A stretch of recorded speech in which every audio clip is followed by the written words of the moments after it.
Hello friends, welcome to AKSIS academy daily current affairs. So ఈరోజు సెషన్లోకి వెళ్ళే ముందు నేను ఇచ్చినటువంటి క్వశ్చన్ చూస్తే టెర్మినల్ హై ఆల్టిట్యూడ్ డిఫెన్స్ థాద్ అని అంటాము. ఇది అమెరికన్ యాంటీ మిసైల్ సిస్టమ్. అంటే మనం నిన్న శామ్ చూసాం కదా, అదేమో రష్యా వాళ్ళది. ఈ థాద్ అనేటటువంటిదేమో ఇది అమెరికా వాళ్ళది. యాక్చువల్గా అది కాదనుకుని ఇది కొన్నాం మనం. సో ఇక ఈరోజు టాపిక్, భారతదేశం ఎందుకు 6% జీడిపిని దాటి వెళ్ళలేకపోతుంది. అంటే మీరు కనుక చూస్తే 1990 ఈ ప్రాంతం తర్వాత, అంటే ఈ సమయం తర్వాత మనం ఎల్పిజి రిఫార్మ్స్ని తీసుకొచ్చాం. Liberalisation, privatisation, globalisation. సో ఆ సమయం తర్వాత భారతదేశ జీడిపి చాలా వేగంగా పెరిగింది. కానీ ఒకానొక సందర్భంలో 2009, 2010 ఆ ప్రాంతంలో భారతదేశ జీడిపి 8%కి వెళ్ళింది. ఈవెన్ ఎన్నో సమయంలో అయితే 9% కూడా టచ్ అయింది. కానీ మిగతా అన్ని సమయాల్లో కూడా మనకి 7%, 6%, 6.2, 6.5 ఈ పర్సెంటేజ్ చుట్టూనే, అంటే ఈ 6% చుట్టూనే తిరుగుతోంది.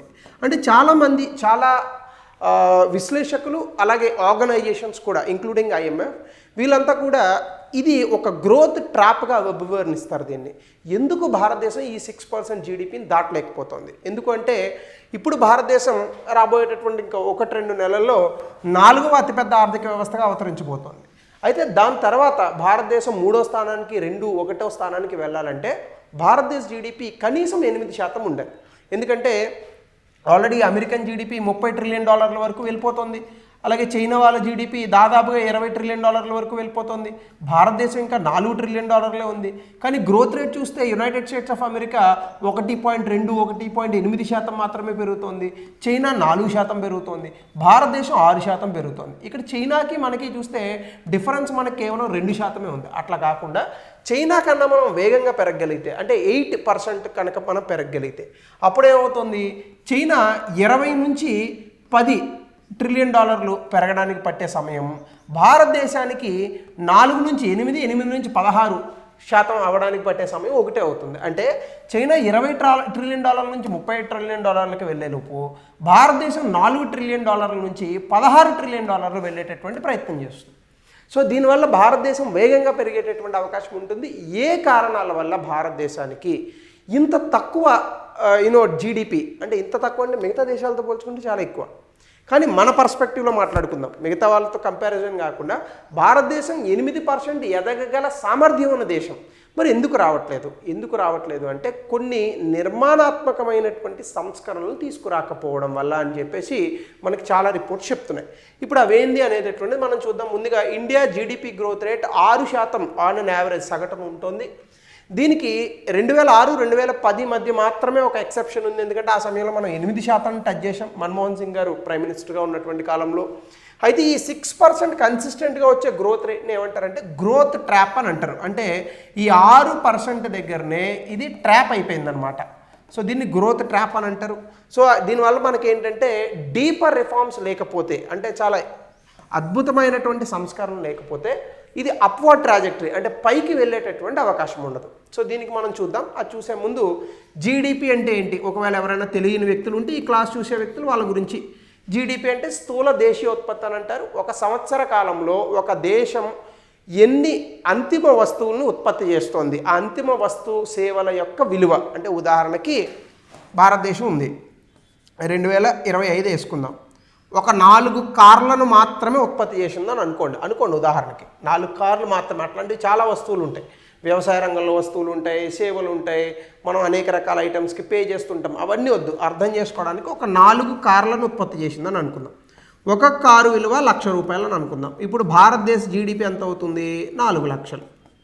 తర్వాత సంవత్సరంలో, అంటే 2025వ సంవత్సరంలో, 2026వ సంవత్సరంలో 5 కార్లను ఉత్పత్తి చేసిందని అనుకుందాం.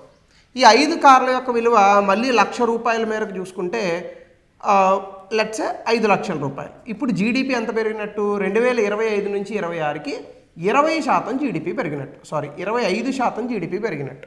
ఎందుకంటే 1,00,000 ఎక్స్ట్రా పెరిగింది కదా, 4 లక్షల నుంచి 1,00,000 ఎక్స్ట్రా పెరిగిందంటే 25% పెరిగినట్టు.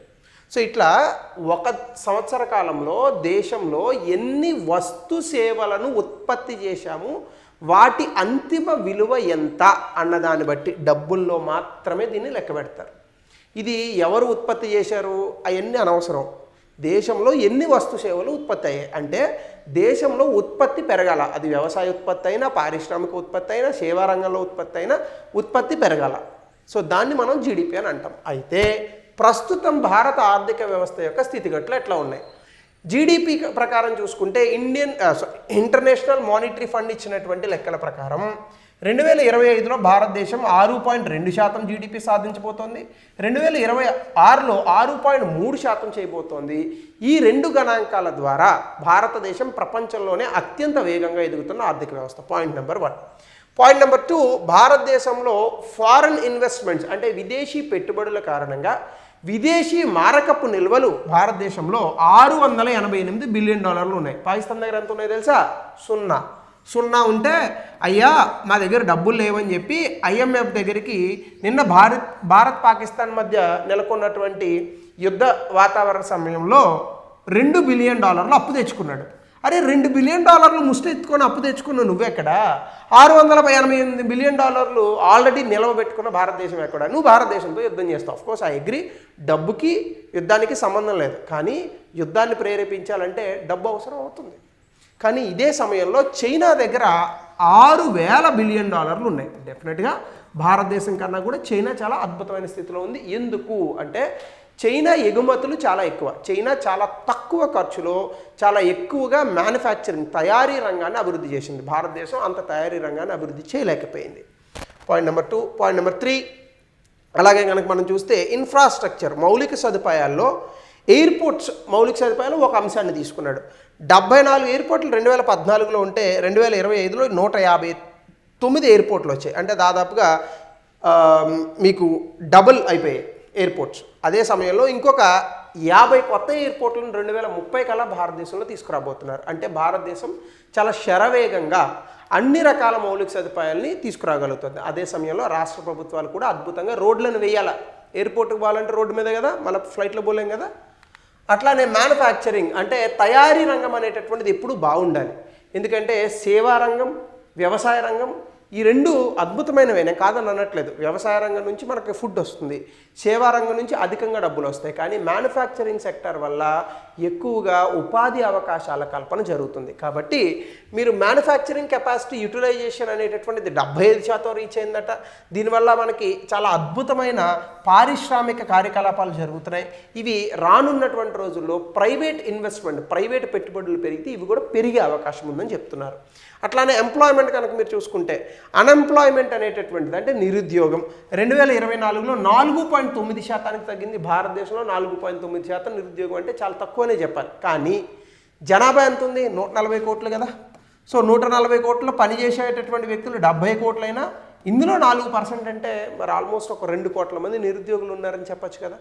అది పర్సంటేజ్లో చూసుకుంటే తక్కువ అనిపిస్తుంది. అమెరికాలో కూడా 3%, 2% నిరుద్యోగులు ఉంటారు సాధారణంగా.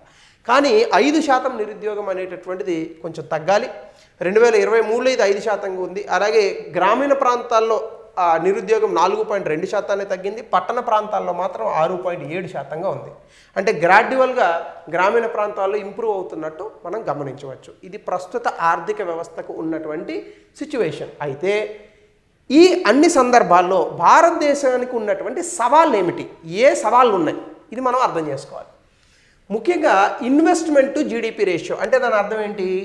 మనకి జీడిపి ఎంత వస్తుంది, దానికి అనుసంధానించి ఎంతవరకు పెట్టుబడులు ఉన్నాయి. గుర్తుపెట్టుకోండి, ప్రపంచ దేశాలలో ఎక్కడైనా ఎప్పుడైనా అధికంగా పెట్టుబడులు ఉన్న చోట అధిక జీడిపి వస్తుంది. 2 అంశాలను ఫస్ట్ 5 ఇయర్ ప్లాన్ 1951 ఆ సమయం నుంచి కూడా హరోర్ దోమర్ మోడల్ నుంచి కూడా మనం చెప్తూ ఉన్నాం. అదేంటంటే సేవింగ్స్, ఇన్వెస్ట్మెంట్ ఈ రెండు చాలా ఇంపార్టెంట్. సేవింగ్స్ అంటే మనం సేవ్ చేసేటటువంటి డబ్బులు. అమెరికా లాగా మనం ఎప్పటికప్పుడు డబ్బులు ఖర్చు పెట్టం. చైనా, భారత్ ఇలాంటి దేశాలు ఎక్కువ డబ్బులు దాచుకుంటాయి. ఇప్పుడున్న జనరేషన్కి మాత్రం ఈ ప్రాబ్లం వస్తుంది, ఎక్కువ ఖర్చు పెట్టేస్తున్నారు.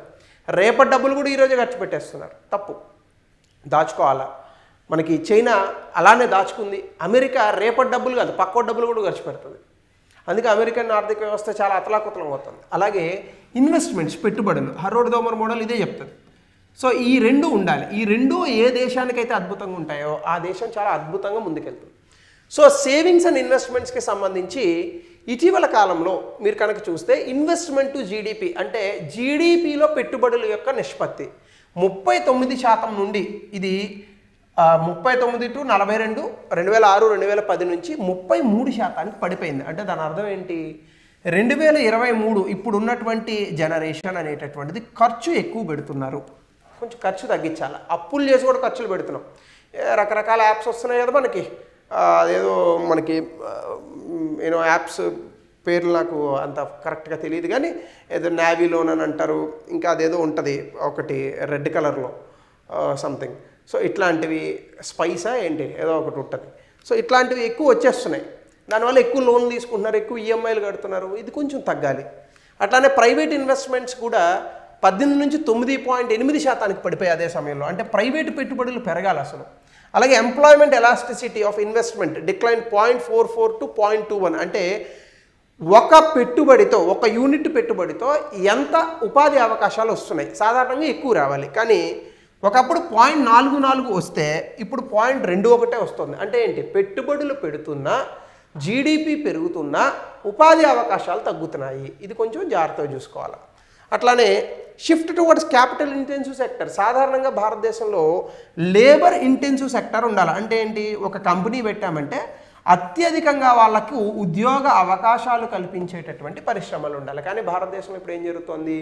పెట్టుబడులు పెట్టి ఉద్యోగాలు ఎవరికి ఇవ్వక్కర్లేదు, కానీ మెషిన్లు కంప్యూటర్ల ద్వారానే మన ఈ యొక్క వ్యాపారాలు నడవాలనేటటువంటి ధోరణి వస్తుంది. వాటిలో క్యాపిటల్ ఇంటెన్సివ్ సెక్టర్స్ అని అంటారు. అంటే ఇప్పుడు ఆటోమొబైల్స్ ఉందనుకోండి, మనుషుల కన్నా మెషిన్లు ఎక్కువ పనిచేస్తాయి. సో అట్లాంటి సెక్టార్ల మీద ఎక్కువ పెట్టుబడి జరుగుతుంది తప్ప లేబర్ డిమాండ్ ఉన్నటువంటి సెక్టార్స్ మీద జరగట్లేదు. ఇది కూడా మనం గమనించాల్సినటువంటి సవాలు. అలాగే కొన్ని ఫిస్కల్ కన్స్ట్రైంట్స్. 25% ప్రభుత్వం యొక్క బడ్జెట్ అంతా కూడా గతంలో మనం తెచ్చినటువంటి అప్పులకు వడ్డీలు కడుతున్నాం. ఎంతవరకు సమంజసం అది? తెలంగాణ ప్రభుత్వంలో కూడా నిన్న కూడా రేవంత్ రెడ్డి గారు ఒక ప్రెస్ మీట్లో చెప్పారు, 18,000 కోట్లు వస్తుంటే దాదాపు 5,000 కోట్లు గతంలో చేసినటువంటి అప్పులకు వడ్డీలు కడుతున్నాం. నన్ను ఏం చేయమంటారని అడుగుతున్నారు. సరే, ఇక్కడ రేవంత్ రెడ్డి గారా, కేసీఆర్ గారా, చంద్రబాబు నాయుడు గారా, జగన్మోహన్ రెడ్డి గారా అనేది సమస్య కాదు. ఎందుకు ఇటువంటి అంత ఎక్కువగా అప్పులు చేయాల్సిన అవసరం వస్తుంది? పోనీ అప్పులు తెచ్చినటువంటి డబ్బులు కరెక్ట్గా వాడుతున్నామా? సంక్షేమ పథకాలకు ఎక్కువగా ఇస్తున్నారు. ఆ సంక్షేమ పథకాలు ప్రజల్ని పైకి తీసుకురాగలుగుతున్నాయా? ఇవన్నీ కొంచెం మనం బేరీజ్ వేసుకోవాలి. రాజకీయాలు కూడా ఆర్థిక వ్యవస్థకు అనుగుణంగా ఉండాలి తప్ప వాటిని దాటిపోకూడదు అనడానికి బెస్ట్ ఎగ్జాంపుల్ ఇది. సో కాబట్టి ఇంట్రెస్ట్ పేమెంట్స్ గతంలో తెచ్చినటువంటి అప్పులకు వడ్డీలు ఎక్కువగా కట్టడం వల్ల అభివృద్ధి పథకాల మీద తక్కువగా డబ్బులు ఖర్చు పెడుతున్నాం. అలాగే ఎప్పుడు కూడా జీడిపి పెరిగేటప్పుడు పన్నులు కట్టడం పెరగాలి. కానీ పన్నులు ఎవడు కడుతున్నాడు? మనం ఏం చెప్పినా మళ్ళీ దానికి ఒక ఎక్సెస్ వర్డ్ చెప్తూ ఉంటారు. ఏమంటే ఎప్పుడు ప్రభుత్వాన్ని విమర్శించడమేనా ప్రతి వాళ్ళకి పని? ఈ మధ్యకాలంలో సోషల్ మీడియాలో చాలా అధికంగా ఎక్కువైంది. ప్రతి వాళ్ళు రాజకీయ నాయకులు విమర్శిస్తారు, ప్రతి వాళ్ళు ప్రభుత్వాలను విమర్శిస్తారు. కానీ మనం అదే ప్రభుత్వంలో బ్రతుకుతున్నాం కదా. ఇప్పుడు మన ఇంట్లో చెత్త ఉందండి, విమర్శిస్తామా? దాన్ని క్లీన్ చేసుకుంటామా? క్లీన్ చేసుకుంటాం కదా. సో మీరు చెప్పండి, మనం ఎంతవరకు నిజాయితీగా పన్నులు కడుతున్నాం? నిజాయితీగా కట్టేటటువంటి పన్నుల మీద ఎంతవరకు ప్రశ్నిస్తున్నాం ప్రభుత్వాన్ని? ఎవరికి వాళ్ళు ప్రభుత్వం దగ్గర నుంచి వచ్చినటువంటి డబ్బును తీసుకోవాలనో, లేదా ఎవరికి వాళ్ళు ప్రభుత్వానికి పన్నులు ఎగ్గొట్టాలనో చూసేటటువంటి వ్యక్తులు 140 కోట్ల మందిలో ఎంతమంది ఉన్నారు? జిఎస్టీ లేకుండా మనం ఎన్నిసార్లు వస్తువులు కొంటున్నాం? సో ఇట్లాంటివన్నీ మనం గమనించుకోవాలి కదా. సో కాబట్టి ట్యాక్స్ టు జీడిపి రేషియో 11.7%. అంటే జీడిపిలో ట్యాక్స్ ఎంత ఉంది? 11.7%. అదే మీకు యూకే, ఫ్రాన్స్ ఇట్లాంటి దేశాల్లో 24%, కొన్ని దేశాల్లో అయితే 34% ఉంటుంది. డెన్మార్క్ లాంటి దేశాల్లో 45% పన్నులు వేస్తారు. సో అవి కూడా మనం చూడాలి. అలాగే పబ్లిక్ స్పెండింగ్, ప్రభుత్వం డబ్బులు ఖర్చు పెట్టేటటువంటి తరిక కూడా చాలా అసమర్థవంతంగా జరుగుతుంది. మిస్అలొకేషన్ ఆఫ్ రీసోర్సెస్, బ్యూరోక్రటిక్ డిలేస్, ఇన్ఎఫెక్టివ్గా ఖర్చు పెట్టడం డబ్బులు. ఒక్కొక్కసారి ఎందుకు ఖర్చు పెడతారో తెలియదు. పెన్షన్లకి ఎక్కువ డబ్బులు పోస్తున్నారు. 4,000 రూపాయలు, 5,000 రూపాయలు అంత ఇవ్వరండి పెన్షన్ అనేది. 2,000 రూపాయలు, 1,500 రూపాయలు చాలు. మళ్ళీ అలాంటి ఇప్పుడు పెన్షన్లో ఉన్న వాళ్ళందరూ వేసుకుంటున్నాను యూట్యూబ్లో, మీ ఇష్టం. కానీ చెప్తున్నా, మన స్థితిని, పరిస్థితిని గుర్తుపెట్టుకొని డబ్బులు ఖర్చు పెట్టాలి. ప్రభుత్వాలు కూడా చాలా, ఇప్పుడు మీరు చూడండి ఆంధ్రప్రదేశ్, తెలంగాణ లాంటి ఎన్నో ప్రాంతాల్లో చూడండి 3,000, 4,000 పెన్షన్ ఉంటుంది. 50 లక్షల పెన్షన్లు ఉంటున్నాయి. 50 లక్షల పెన్షన్లు అంటే మీకు నెలకి ఎంత అయింది? 50 లక్షలు ఇంటూ 4,000 వేస్తే దాదాపుగా 2,000 కోట్ల రూపాయలు అయింది. అంటే మీకు ఆల్మోస్ట్ సంవత్సరానికి ఎంత అయిందండి? 24,000 కోట్లు ఓన్లీ పెన్షన్లకు ఇస్తున్నారు మీరు. సో ఇందులో అర్హులు ఎంతమంది, అనర్హులు ఎంతమంది కరెక్ట్గా చూడాలి కదా. నిజమైన అర్హులకి అన్నం, అనర్హులకి ఇస్తున్నాం చాలా చోట్ల. సో ఇట్లాంటి సమస్యలు ఉన్నాయి. అలాగే ఇన్ఫ్రాస్ట్రక్చర్ గ్యాప్స్, ముఖ్యంగా లాజిస్టిక్స్ అంటే ఈ రవాణా సౌకర్యాలకు సంబంధించి చాలా అధికంగా 14 నుంచి 18% జీడిపి ఉంటుంది. అదే మీరు ప్రపంచవ్యాప్తంగా 8% ఉంటుంది. అంటే ఒక వస్తువుని ఒక చోటు నుంచి మరొక చోటుకి చేర్చాలంటే భారతదేశంలో చాలా కాస్ట్లీ. ఇవి తగ్గాల. అలాగే రోడ్డు కనెక్టివిటీలు బాగోవు, పోర్ట్లో కంజెస్ట్ అయిపోయి ఉంటాయి. అలాగే సప్లై చైన్స్ అంత అద్భుతంగా ఉండవు. ఎక్స్పోర్ట్ టు జీడిపిలో ఎగుమతుల యొక్క శాతం కేవలం 19.5% ఉంటుంది. అలాగే అధికంగా పన్నులు, నాన్ టారిఫ్ బ్యారియర్స్ కూడా ఉంటాయి.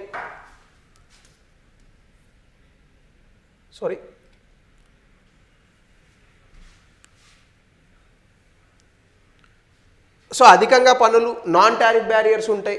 అలాగే ట్రేడ్ అగ్రిమెంట్స్, విదేశాలతో జరిగేటటువంటి వాణిజ్యపరమైనటువంటి ఒప్పందాలు కూడా చాలా నెమ్మదిగా జరుగుతూ ఉంటాయి.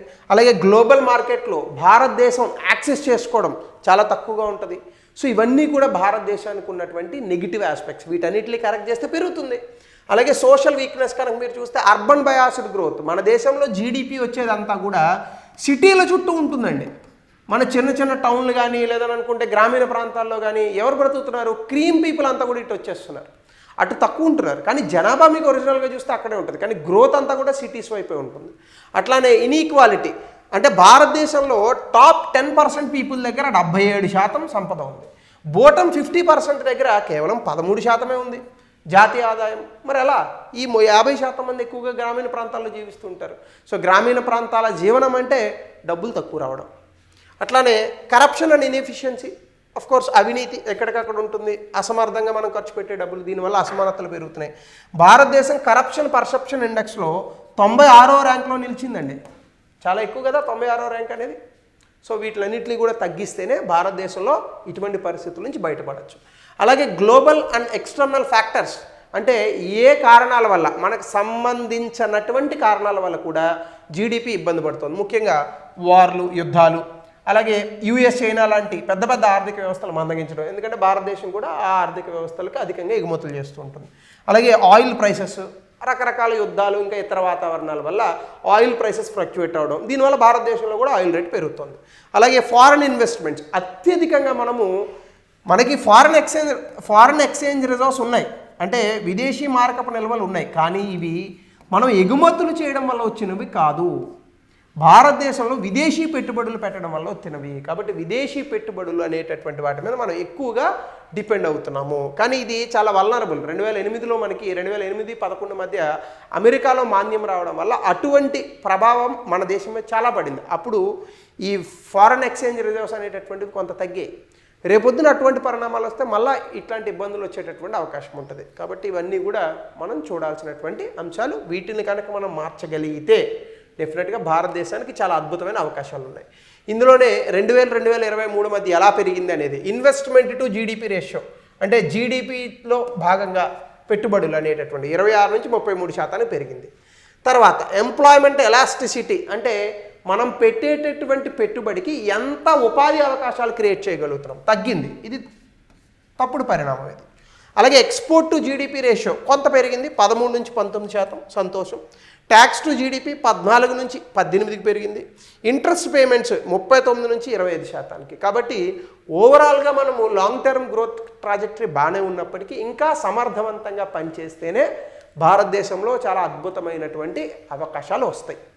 అట్లానే భారతదేశంలో జీడిపి రావడానికి గల ముఖ్య కారణాలు, చాలా దేశాల్లో డొమెస్టిక్ డిమాండ్ ఉండదు, కానీ మన దేశంలో 140 కోట్ల మంది ఉన్నటువంటి కారణంగా మన దేశంలో సొంతంగా డిమాండ్ ఉంటుంది. చాలా అద్భుతమైన కన్జ్యూమర్ బేస్, ముఖ్యంగా మిడిల్ ఇన్కమ్ ఫ్యామిలీస్ ఎక్కువగా ఉన్నాయి. అలాగే అర్బన్ ఏరియాస్లో, సిటీస్లో ఎఫ్ఎంసీజీ సెక్టర్ అని అంటారు, ఫాస్ట్ మూవింగ్ కన్జ్యూమర్ గూడ్స్. మనం తినే బిస్కెట్లు, పొద్దున్నే వాడే పేస్ట్లు, చెప్పులు, మనం వాడే అన్ని రకాల కన్జ్యూమర్ గూడ్స్కి చాలా అద్భుతమైన డిమాండ్ ఉంది. అలాగే ఈ కామర్స్ ఎరగదీసేస్తోంది అసలు. అలాగే ఆటోమొబైల్స్ అద్భుతంగా కొంటున్నారు, ముఖ్యంగా గ్రామీణ ప్రాంతాల కన్నా ఎక్కువగా పట్టణ ప్రాంతాల్లో. అలాగే గ్రామీణ ప్రాంతాల్లో కూడా అగ్రికల్చర్ అవుట్పుట్ అంటే ఈ యొక్క వ్యవసాయం నుంచి వచ్చేటటువంటి అవుట్పుట్ పెరిగింది. అలాగే ప్రభుత్వ పథకాలు అద్భుతంగా ఉన్నాయి.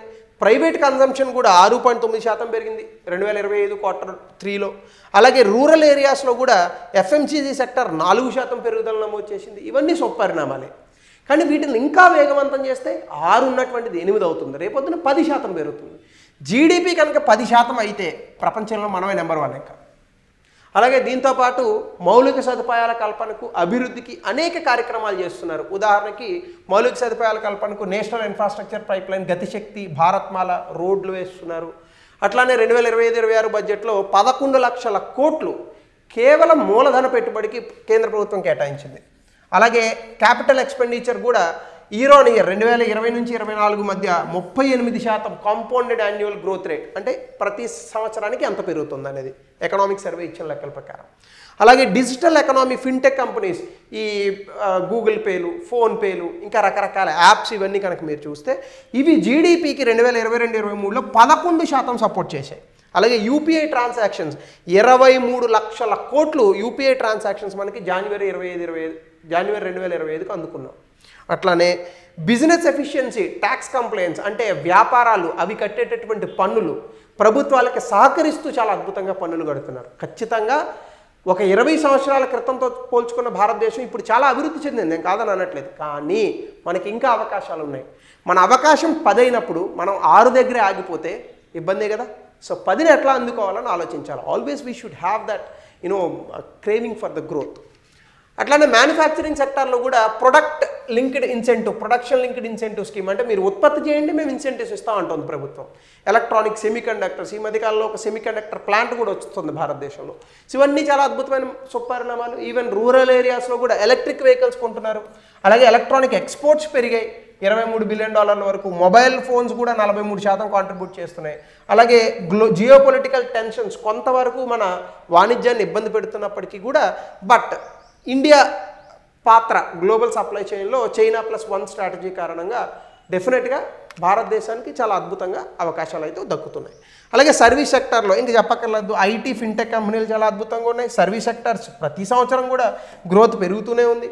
సో భారతదేశంలో అవుట్ సోర్సింగ్ అనేటటువంటిది ఇంకా భారతదేశం చిరునామాగా మారుతుంది. ఇవన్నీ మనకున్నటువంటి సుపరిణామాలే. అలాగే ఎనర్జీ ట్రాన్సిషన్, మొన్నటి వరకు బొగ్గు వీటి మీద ఆధారపడినటువంటి భారతదేశం ఇప్పుడు రెన్యూబుల్ ఎనర్జీ, అంటే పునరుత్పాదక శక్తికి దాదాపు 203 గిగావాట్లు వచ్చేసింది. అలాగే మొత్తం ఇన్స్టాల్ కెపాసిటీలో 46% ఉంది. అలాగే $8 బిలియన్ గ్రీన్ హైడ్రోజన్ మార్కెట్ని 2030 5 సంవత్సరాలు క్రియేట్ చేయాలని అనుకుంటున్నాం. అలాగే పెట్టాం గ్రీన్ హైడ్రోజన్ హబ్ని.